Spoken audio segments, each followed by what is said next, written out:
오늘 우리 말씀은 계속해서요, 지금 이 상황을 좀 이해하셔야 되는데, 지금 이 6장의 상황은 오병이어로 5,000명 이상을 먹인 이후에 예수님께서 그 오병이어로 5,000명 이상을 먹이시면서 예수님이 뭐라고 자신을 소개하고 있냐면, 내가 하늘에서 내려온 생명의 떡이다. 하늘에서 내려온 생명의 떡.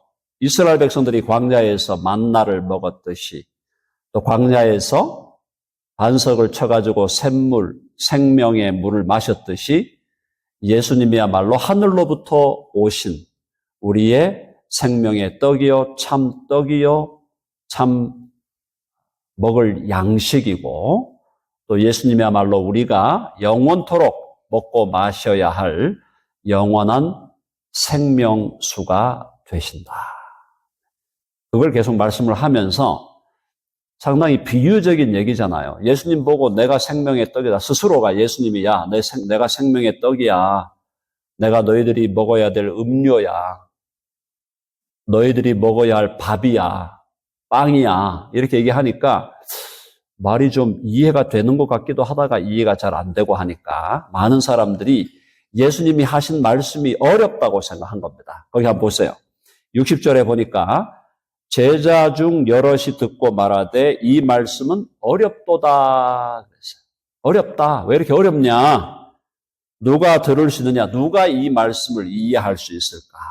예수님이 생명의 떡이요 생명수라고 하니 저게 도대체 무슨 말이지? 또 그 중간에 예수님 뭐라 그랬냐면은 나를 먹지 않고 나를 마시지 아니하면 생명이 없다 그랬어요.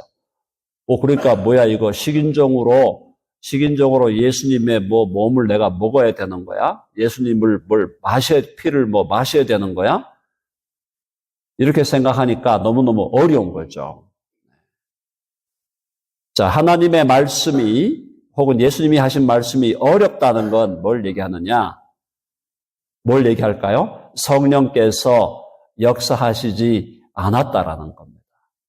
처음에 하나님 말씀을 우리가 들을 때 어렵게 느껴지더라도 나중에 시간이 지나고 또 성령께서 우리를 가르치시고 우리에게 이해하도록 해석해 주시고 인도해 주시면 하나님의 말씀이 점점 더 선명해지는데 지금 여기서 제자는 12명을 넘어서는 숫자예요.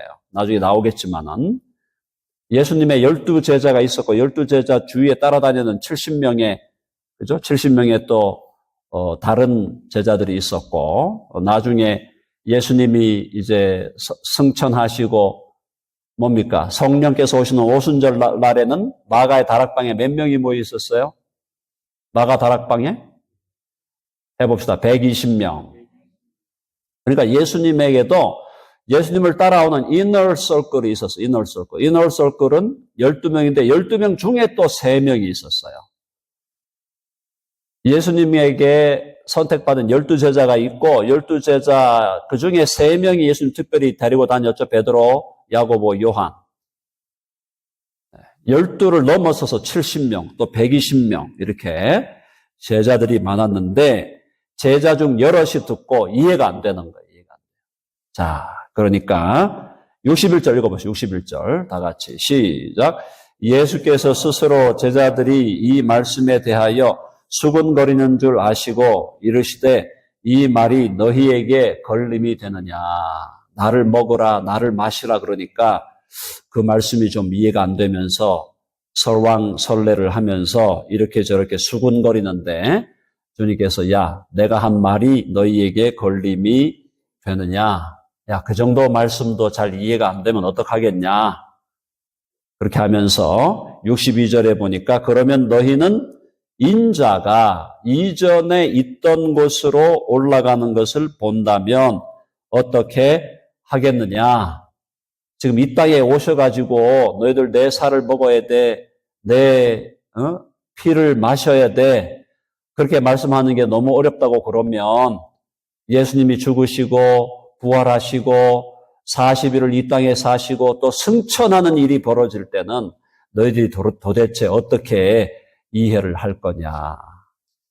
약간 꾸짖음도 있으면서 또 약간 너희들의 때가 지금 안 된 것 같다. 이렇게 주님께서 그들에게 말씀을 하시면서 63절 핵심 포인트 읽어봅시다. 시작. 살리는 것은 영이니 육은 무익하니라. 내가 너희에게 이런 말은 영이요 생명이라. 예수님이 너희가 내 살을 먹어야 돼. 너희가 내 피를 마셔야 돼. 하는 그것이 육적으로 얘기한 게 아니다 이 말이에요. 육적으로 너희들이 무슨 식인종이 되라는 게 아니야. 내가 너희에게 이런 말은 영이요 생명이라. 성령의 역사로 말미암아 너희가 나를 영적으로 먹어야 돼. 성령의 역사로 말미암아 너희가 나를 영적으로 마셔야 돼. 예수님을 통해서 예수님의 살과 피를 먹고 마시는 영적인 거라 이 말이에요. 영적인. 생명에 속하는 것이다. 영원한 생명에 속한 것이다. 육은 무익하다. 이 육이라는 게 물론 이제 육이라는 말을요. 우리가 자칫 잘못하면 그냥 우리 몸. 지난주에 우리 정주호 대표님 와서 강조했잖아요. 우리 몸이 소중하다 그랬죠? 우리 바디. 여기서 말하는 육이라는 게 바디를 얘기하는 게 아니고 사실은 성령과 성령의 역사를 떠나 있는 걸 얘기하는 거예요. 죄에 속한 것, 또 마귀에 속한 것, 내 육신의 욕망에 속한 것. 이런 것들은 살리는 게 아니다. 살리는 건 영이다. 살리는 게 영이라는 것은 살리는 것은 성령께 속한 것이다. 성령께서 우리의 영혼을 살려내시고 한번 살려내신 우리 영혼을 말씀으로 계속해서 우리에게 공급하셔서 우리의 영혼이 계속 살아가면서 영혼이 계속해서 자라도록 인도해 가시는 줄로 믿습니다. 살리는 것은 영이다. 여기다 영이다 앞에 성령을 넣어서 우리의 영혼을 살리는 것은 성령이다. 육은 육에 속한 것, 죄와 마귀에 속한 것은 무익하다. 이게 무슨 우리 몸을 무익하다고 한 의미로 이해하시면 안 됩니다. 내가 너에게 이런 말은 영이요 생명이라. 무슨 뜻이냐? 성령께 속한 진리고 생명을 주는 진리다. 주의 말씀은 진리다라는 걸 말씀해 주고 있습니다. 자, 그러면서 예수님이 64절요. 같이 읽어봅니다. 시작. 그러나 너희 중에 믿지 아니하는 자들이 있느니라 하시니 이는 예수께서 믿지 아니하는 자들이 누구며 자기를 팔 자가 누구인지 처음부터 아심이로라. 한번 해봅시다. 처음부터 아심이로라. 예수님은 사람의 인간의 본성을 취하여 이 땅에 오셨지만 예수님의 본질은 누구냐? 하나님이세요. 하나님의 아들이세요. 그러니까 예수님께 모르시는 것이 있을까요? 없을까요?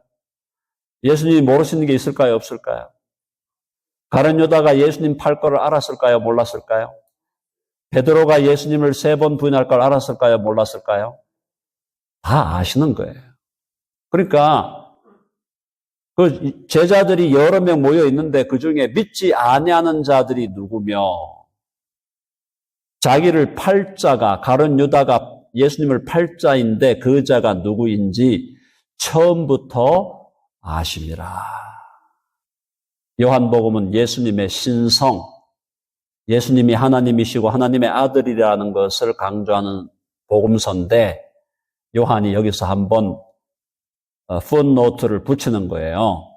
자, 뭐예요? 예수께서 믿지 아니하는 자들이 누구며 자기를 팔 자가 누구인지 처음부터 아심이로라. 그래서 우리는 예수님을 단순한 종교적인 지도자, 윤리적이고 도덕적인 어떤 선생, 예수님을 그냥 어떤 위대한 무슨 영웅, 이렇게 믿는 게 아니잖아요. 예수 그리스도는 영원토록 하나님의 아들이셨고, 그분이 사람의 몸을 취하여 이 땅에 오셔서 우리에게 생명이 되시고, 내가 곧 길이요, 진리요, 생명이니, 나로 말미암지 않고는 아버지께로 올 자가 없느니라. 우리를 아버지께로 인도하시는 하늘의 사닥다리가 되셔서 예수 그리스도 안으로 우리가 그분 안에 들어가면, 우리는 믿음으로 들어가면 우리는 예수 그리스도 안에서 하나님의 아들들과 딸들이 된다. 그것이 주님께서 우리에게 전해주신 복음인 줄로 믿습니다. 자, 자기를 팔자가 누구인지 처음부터 알았어요.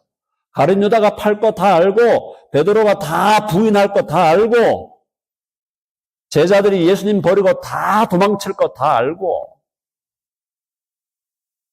다 아시면서도 예수님은 그 상황을 그들에 대한 그들의 그 범죄와 죄악과 그들의 그 허물과 실수에 대해서 다 아시면서도 주님은 그들을 사랑하시되 뭐라 그랬어요? 하나님보다 끝까지 사랑하시니라. 아멘 하십니까? 예수님이 우리가 앞으로 남은 인생 동안 지을 허물과 죄악을 아실까요? 모르실까요? 우리가 어디 가서 헷갈리제이션 돼가지고 막 이렇게 저렇게 방황할 거 알까요? 모를까요? 다 아셔요. 주님 앞에 가기 전까지 우리가 얼마나 허망한 짓을 할 수도 있고 얼마나 어리석은 선택을 할 수도 있고 얼마나 죄와 악에 빠져 살아갈 수 있을지 다 아시는 거예요. 다 아셔도 하나님은 사랑하기를 우리 주님은 예수 그리스도는 사랑하기를 멈추지 아니하신다. 아멘? 주님의 사랑은 무한한 사랑이에요. 끝이 없는 사랑이에요. 한계가 없는 사랑. 그 하나님의 사랑을 우리가 기억하면 우리가 이 땅에서 참 허물과 죄악이 많지만 이런 나를 주님이 이렇게 사랑해 주시는군요. 그저 주님 앞에 서면 눈물을 흘리고 주여 너무너무 감사합니다. 너무너무 감사합니다. 여러분 인생의 마지막 우리가 주님 우리를 부르시는 마지막 날에 우리가 주님 앞에 드려야 될 고백이 뭘까요? 주님 감사합니다. 주님 사랑합니다. 아멘 하시죠? 죽어가는 마당에도 야 저기 어디 돈 있으니까 그 돈 챙겨놔. 저기 무슨 땅 사놨으니까 땅 챙겨놔. 그런 거 생각하고 죽어가는 인간이 있으면 정상이 아닌 거지. 주님이 나를 부르실 때 주여 내 인생을 내 생명을 내 생명도 내 인생도 주님의 은혜로 살았으니 주여 감사합니다. 부족하지만 주님 사랑합니다. 그렇게 하고 주님 앞에 가야 된다. 사랑하는 여러분, 제발 인생을 살 때 어리석은 삶으로 무엇이 중요한지, 무엇이 도대체 본질적인 것인지 거기서 자꾸 헷갈리제이션 일어나지 않도록 정확하게 주소지 잡고 주소지 딱 정하고 내가 가야 할 곳은 주님의 품이다. 우리 하나님 아버지의 품으로 생각하고 주여 감사합니다. 주여 감사합니다. 감사밖에 없습니다. 이 못난 인생 끝까지 견뎌주시고 끝까지 인내해주시고 끝까지 사랑해주시고 끝까지 품어주시고 거기에 더해서 당신의 아들을 희생시켜 나를 구원하여 주시고 나를 내 아들이라 내 딸이라 불러주시는 그 하나님의 은혜에 그저 감사합니다. 주님 부족한 입술이지만 주님께 사랑의 고백을 드립니다. 주님 사랑합니다. 아멘 하세요?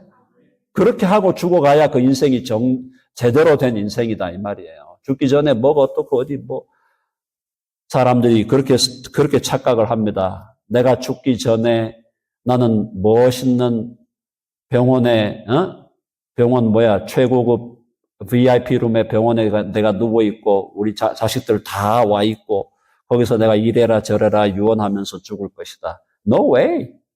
그렇게 죽을 수 있는 인간은 10명 중에 1명도 안 돼요. 자다가 부르십니다. 자다가 부르셔요. 아침에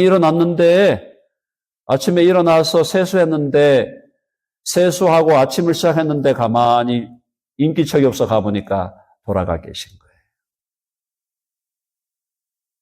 우리의 인생을 주님 안에서 정리하는 게 뭐냐? 주여 감사합니다. 주님 사랑합니다. 자, 한번 해봅시다. 주님 감사합니다. 주여 사랑합니다. 그렇게 이 땅을 내 인생을 마무리하는 자가 가장 지혜롭고 복된 인생을 산 것이다. 주님 다 아셔도 그것에 대해서 주님께서 뭐 이러쿵저러쿵 얘기 안 하시잖아요. 그래서 우리 주님이 멋진 분이다 이 말이에요. 왜 주님이 멋지냐? 내가 지을 허물과 죄악을 다 아셔. 주님 배신할 것도 아시고 때로는 주님 버릴 것도 아시고 다 아시는데도 나를 끝까지 사랑하시는 거예요. 끝까지 나를 붙드시고 그 주님의 사랑을 생각할 때 우리는 그저 감사와 찬양을 드릴 수밖에 없다라는 거예요. 자, 그래서 지금 신비한 말씀을 하십니다. 65절 다 같이 시작. 또 이르시되 그러므로 전에 너희에게 말하기를 내 아버지께서 오게 하여 주지 아니하시면 누구든지 내게 올 수 없다 하였노라. 사랑하는 여러분, 신비한 얘기입니다. 우리는 지금 누구가 선택되었는지, 누가 구원받도록 예정되었는지 우리는 알 수 없어요. 그러나 하나님이 선택하지 아니하면 올 수 없다는 거예요. 하나님이 선택하셔서 부르시지 아니하면, 내 아버지께서 오게 하여 주지 아니하시면 누구든지 내게 올 수 없다. 뭔 얘기냐? 우리가 구원을 받고 우리가 하나님의 자녀가 되는 것은 우리에게 있는 어떤 자연적인 능력으로 되는 게 아니라 하나님의 은혜로 된다. 우리를 선택하셔서 우리를 예정하셔서 당신의 아들로 딸로 삼으시는 그 하나님의 놀라운 주권, 하나님의 절대 주권이 있다. 내 아버지께서 오게 하여 주지 아니하시면 누구든지 내게 올 수 없다. 예수님도 하나님 아버지가 오게 하여 주는 자만 예수님도 받으시는 거다. 그래서 결국 뭐냐? 우리의 구원은 오직 하나님의 은혜다. 이 땅에 와가지고 우리가 잘한 게 뭐가 있습니까? 뭐 잘한 게 뭐가 있어요? 설령 우리가 잘했다고 해도 그거 우리가 잘나서 잘한 겁니까? 하나님이 우리에게 힘을 주시고 형편과 상황을 인도하시고 여건을 준비하시고 사람들을 만나게 하시고 내 건강을 붙들어 주시고 그렇게 해서 조금 하나님의 나라를 위해서 조금 섬긴 거예요. 그래서 하나님의 은혜, 하나님께 대한 감사, 그것이 우리에게 남는 마지막 주님을 향한 고백이 되어야 할 줄로 믿습니다. 자, 이렇게 어렵게 얘기하시고 예수님이 이렇게 어렵게 얘기하시는 게 고의적으로 이렇게 어려운 얘기를 하시는 거예요. 잘 이해가 안 되는 거죠. 자, 그러니 66절 보니까 그때부터 그의 제자 중에서 많은 사람이 떠나가고 다시 그와 함께 다니지 아니하더라. 많은 사람이 예수님을 떠나요. 근데 떠나게 한 게 몇백 명이 제자라고 모였는데 그중에 많은 사람이 떠나가게 하시는 것이 의도적인 거예요. 예수님이 의도적인 거예요. 많은 사람이 떠나가고 다시 그와 함께 다니지 아니하더라. 사랑하는 여러분, 사람들이 우리 가까이에 오게 하시는 것도 하나님의 은혜고 사람이 떠나가면 떠나가는구나. 안타깝다. 안타까운 마음 많지만 떠나가면 떠나가는 것으로 주님께 감사하고 예수님도 혼자 남았어요. 예수님 십자가 지시는데 예수님 혼자밖에 안 남았잖아요. 12제자 다 도망치고 가룟 유다는 예수님 팔아버리고 이게 뭘 얘기하는 거냐면 하나님 나라에서는 숫자가 많다. 그게 아니다 이 말이에요.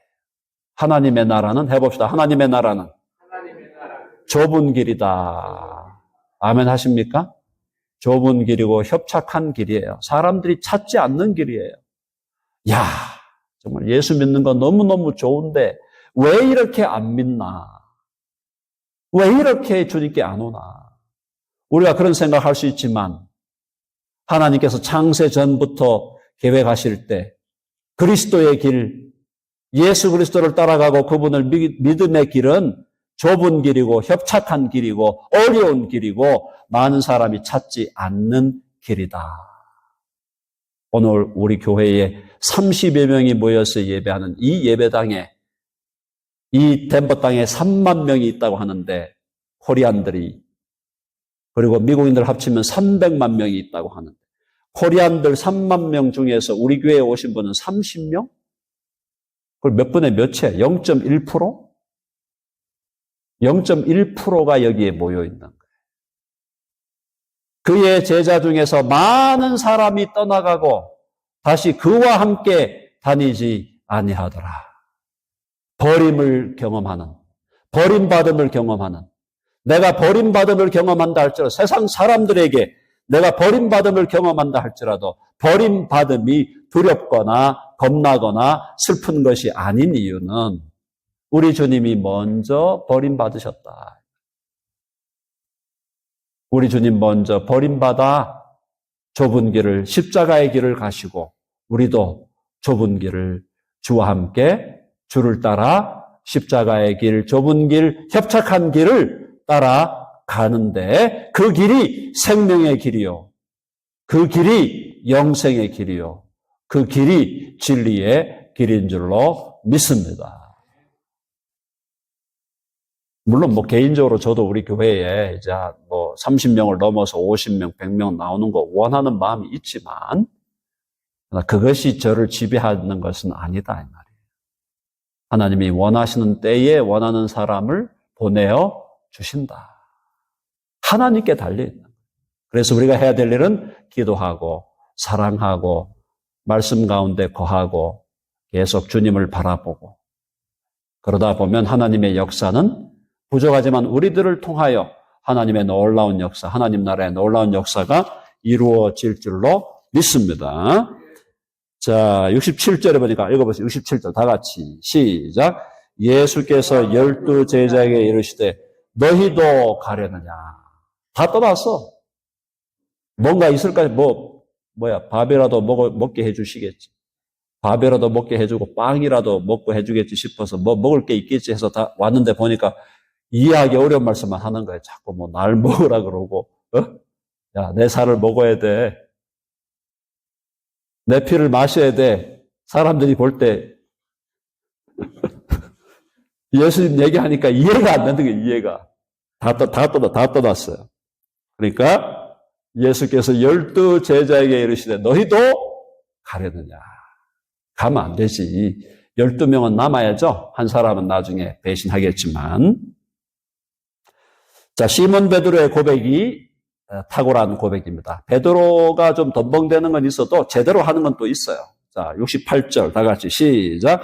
시몬 베드로가 대답하되 주여 영생의 말씀이 주께 있사오니 우리가 누구에게로 가오리까? 베드로가 그래도 참 탁월해요. 영생의 말씀이 주께 있사오니 우리가 누구에게로 간단 말입니다. 저희들은 절대 안 갑니다. 영생의 말씀 붙들겠습니다. 사랑하는 여러분, 하나님의 말씀은 살아있고 활력이 있다 그랬어요. 옛날에는 하나님의 말씀은 살았고 운동력이 있다. 하나님의 말씀은 살아있는 말씀이에요. 활력 있는 말씀. 그 말을 오늘날 말로 쉽게 얘기하면은 하나님의 말씀은 우리에게 에너지를 줍니다. 에너지. 아멘 하시죠? 우리의 말씀 대신, 영원한 말씀 대신 예수 그리스도를 떠나면 안 되고 우리의 영원한 말씀 대신 예수 그리스도가 우리에게 주신 기록된 말씀, 하나님의 말씀, 성경 말씀을 떠나면 안 된다 이 말이에요. 말씀이 우리에게 에너지를 주고 우리에게 생명을 주고 우리에게 지혜를 주고 말씀이 우리에게 자신감을 주고 담대함을 주고 자유를 주고 하나님의 말씀이 나를 살린다. 하나님의 말씀은 살아있고 활력이 있고 운동력이 있다. 그래서 우리 덴버 드림교회는 어떤 교회입니까? 우리는 말씀에 집중하는 교회다. 해봅시다. 말씀에 집중하는 교회다. 아멘 하시죠? 말씀에 집중해야 돼요. 말씀. 하나님 말씀에 집중해서 그 말씀이 나를 살리고 한 번 나를 영원히 살리신 말씀이 매일매일 내 삶을 살려내고 내 삶을 에너지 있게 하고 내 삶을 주님께서 완전히 견고하게 우리를 세워가시는 것을 경험하기 위해서는 하나님의 말씀 대신 예수 그리스도 그리고 그분이 우리에게 기록된 말씀으로 주신 성경 말씀 거기에 집중해야 된다. 69절 읽어보시죠. 69절 시작. 우리가 주는 하나님의 거룩하신 자이신 줄 믿고 알았사옵나이다. 하나님의 거룩하신 자 누구예요? 하나님이 우리에게 보내신 메시아다. 예수님이 우리의 메시아다. 우리의 메시아, 우리의 구원자다. 우리의 왕이요, 우리의 대제사장이요, 우리의 선지자가 되셔서 예수님을 통해서 우리는 우리 하나님께로 나가고 주님 안에서 예수님 안에서 우리는 하나님을 누리고 하나님을 얻은 자가 되었습니다. 하나님을 소유한 자가 되었어요. 하나님을 소유한 자가 되었어요. 여러분 이 땅에 뱅크 어카운트 얼마 안 남아있고 그렇다 하더라도 여러분 절대 여러분이 가난한 사람이 아니에요. 내가 가난하다고 느끼면 안 돼. 예수님을 믿는 사람은 하나님을 소유한 자예요. 하나님을. 그죠? 하나님을 소유한 자인데 뭐가 가난하고 뭐가 부족합니까? 하나님을 소유했는데. 나는 너희의 하나님이 되고 너는 나의 백성이 되고 자녀가 되고 내 신부가 되리라. 예수님을 통하여 우리는 하나님의 자녀가 되므로 하나님이 가지고 계신 모든 것을 이거 다 너의 것이야. 나를 포함해서 내가 가지고 있는 모든 것이 다 너의 것이야. 그게 구원을 받는 거다 이 말입니다. 하나님의 아들과 딸이 된다는 것은 하나님께 있는 모든 것이 다 우리의 것이다. 하나님을 소유한 자가 되고 하나님 안에 있는 만복을 우리가 누리고 영원한 복을 누리고 그 안에 영원한 기쁨이 있고 영원한 감사가 있고 영원한 평강과 영원한 지혜가 있는 예수 그리스도. 그래서 하나님의 거룩하신 자이신 줄 믿고 알았사옵나이다. 70절 보니까 예수께서 대답하시되 내가 너희 12를 택하지 아니하였느냐. 그러나 너희 중에 한 사람은 마귀니라. 12명을 택했는데 예수님도 한 사람이 삐딱선을 탄 거예요. 사랑하는 여러분, 다른 거 없습니다.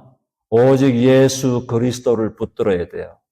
예수님을 붙들고 예수님만이 내 존재, 내 영혼, 내 생명, 나의 모든 것을 해결해 주실 수 있는 분은 오직 예수 그리스도. 그분을 붙들고 그분을 간절히 그분과 하나 되는 것, 그거 외에 인생의 문제를 해결할 길은 없다. 자, 71절 같이 읽어봅니다. 시작. 이 말씀은 가룟 시몬의 아들 유다를 가리키십니다. 그는 12 중에 하나로 예수를 팔 자라라. 안타깝죠, 그죠? 그래서 예수님이 가룟 유다를 보면서 뭐라 그랬어요? 태어나지 않았으면 나았을 텐데. 이런 말씀을 하셨죠, 물론. 자, 사랑하는 여러분, 우리의 인생을 이제 정리하면서 내가 이 땅에 태어나지 않았으면 더 좋았을 걸 라고 생각하면서 죽어가는 사람들이 지금도 이 땅에 너무너무 많다는 거예요. 내가 왜 이 땅에 태어났지? 우리 부모는 왜 나를 낳았지? 그렇게 생각하면서 죽어가는 인생이 너무너무 많아요. 그런데 우리는 하나님이 나를 영원 전부터, 창세 전부터 나를 그리스도 안에서 택하시고 나를 사랑하셔서 나를 이 땅에 나게 하시고 이 땅에 태어나서 온갖 하나님 앞에 범죄하고 살았지만 때가 참에 우리를 부르셔서 너는 내 아들이야, 너는 내 딸이야. 내가 너를 사랑하노라. 그렇게 주님 우리를 불러주시고 우리를 거듭나고 중생하게 하셔서 하나님의 자녀 삼으시고 그 이후에 우리의 삶 속에서 주님을 위해 살게 하시고 하나님 나라 위해 살게 하시고 교회를 위해 살게 하시고 복음 전도를 위해 살게 하시고 우리의 인생을 의미 있게, 가치 있게, 아름답게 만들어주신 그 하나님을 생각할 때 결론은 주여 감사합니다. 주여 사랑합니다. 그게 우리의 결론이에요. 우리의 결론. 그래서 우리가 찬양할 때 지금까지 지내온 것, 주의 크신 은혜라, 한이 없는 주의 사랑, 어찌 이루 말하랴. 그 마음이 우리가 주님 앞에 가야 되는, 갈 때 우리가 가지고 가는 마음이다. 그렇게 생각하시고, 네, 오늘날 100세 시대이기 때문에 우리가 장수하는 시대지만은 장수하는데도 어떻게 해야 돼요? 예수님과 함께 해야 그 장수가 의미가 있는 줄로 믿습니다. 오래 살면 뭐합니까? 예수님이 없는데. 아무 의미 없어요. 뭐가 도대체 보장이 된다는 겁니다. 인생에 어느 하나도 보장이 안 돼요. 예수님 붙들고 살면 이 땅에서 내가 어떠한 삶을 살았든지 간에 주님 안에서 영원히 모든 것을 건져내고 모든 걸 합력하여 선을 이루시는 하나님의 은혜를 우리가 경험하게 되고, 내가 한평생 100년의 인생을 살았는데 너무너무 감사한 게 밖에 없고 너무너무 주님 앞에 주님에 대한 사랑밖에 없다. 그렇게 인생을 마무리하는 사람이 가장 지혜롭고 가장 행복한 사람이다. 그래서 우리 모두도 언제 주님 우리 부를지 모르잖아요. 그때 감사와 또 찬양으로 주를 향한 사랑의 고백으로 주 앞에 나아가는 우리 모두가 이 땅을 살아가면서 힘있게 담대하게 내게 주신 재능과 은사를 극대화하고 시간을 아끼고 사람을 사랑하고 관심을 가지고 뜨겁게 열정적으로 살아요. 아멘 하십니까? 예수 믿는 사람이 어영부영 살면 안 됩니다. 어영부영 살면 안 돼. 정말 열정적으로 살아야 돼. 야, 저런 열정이 어디서 나오나? 그렇게 할 정도로 살아야 돼. 90이 되고 100살이 됐는데도 주의 나라와 주의 복음을 위하여, 주의 교회를 위하여 그 열정이 식지 않는 내게 주신 모든 것을 다 바쳐서 주의 나라를 위해, 주의 복음을 위해, 주의 교회를 위해 살다가 장렬하게 주 앞에 가리라. 그렇게 담대한 인생으로 우리 모두 살아갈 수 있기를 간절히 바랍니다.